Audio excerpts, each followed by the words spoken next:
रामू और सोमू की दिवाली।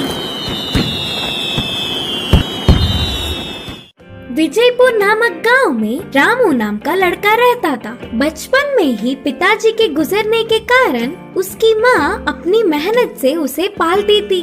जंगल से लकड़ियाँ जमा करके लाकर उन्हें बेचकर अपने बेटे को पढ़ाती थी।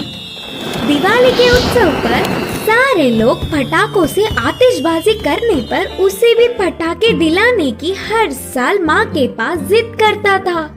ऐसे आगे बड़े होते होते माँ की मेहनत और परेशानियों को समझते हुए रामू ने पूछना बंद कर दिया। दिवाली के उत्सव के दिन बहुत सारे पटाखों से आतिशबाजी करने वालों के घरों के पास जाकर बहुत देर उधर ही खड़ा होकर उनके उत्सव को देख खुश होता था।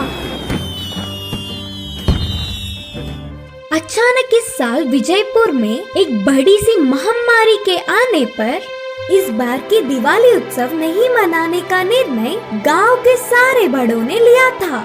हमेशा की तरह ही दिवाली की शाम में गलियों में घूम रहे रामू को एक बड़ी सी बंगले में एक बच्चा रोता हुआ दिखा। क्षणों में मनचाहा मिलने वाला पैसे वाला लड़का क्यों रो रहा है करके रामू समझ नहीं पाया और कारण जानने की इच्छा से रामू उस लड़के के पास गया तो उसका नाम सोमू करके पता चला। सोमू, क्यों रो रहे हो करके पूछा रामू। पिताजी ने मुझसे दिवाली के पटाखे नहीं दिलाएंगे करके कहा। मैं पटाखों से खेलने तक किसी से बात भी नहीं करूँगा, जाओ। बोलते हुए सोमू ने फिर से रोना शुरू कर दिया। अच्छा, बस इतनी सी बात के लिए रो रहे थे क्या? जानते हो, मैंने अब तक कभी भी दिवाली का उत्सव ही नहीं मनाया। सोमू को अपने हालातों का विवरण किया। वह सुनकर सोमू को रामू पर दया आई।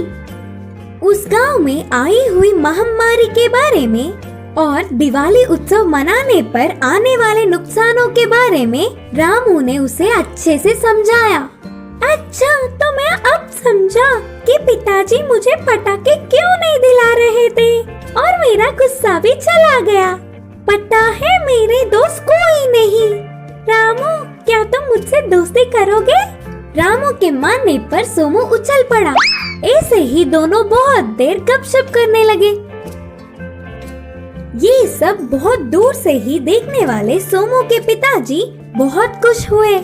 अगले दिन ही रामू के माँ के पास जाकर उससे पहले ही दिन रामू और सोमू के बीच की बात को उन्हें बताया और रामू की चतुरता की बहुत तारीफ की। उसकी पढ़ाई के खर्चे उठाने के साथ साथ सोमू के पिताजी ने उन्हें अपने कारोबार में काम भी दिलाया। उसके बाद की दिवाली में महामारी के जाने पर बड़ों ने बहुत सारे पटाखे दिलाए और रामू सोमू मिलकर उन पटाखों से आतिशबाजी करके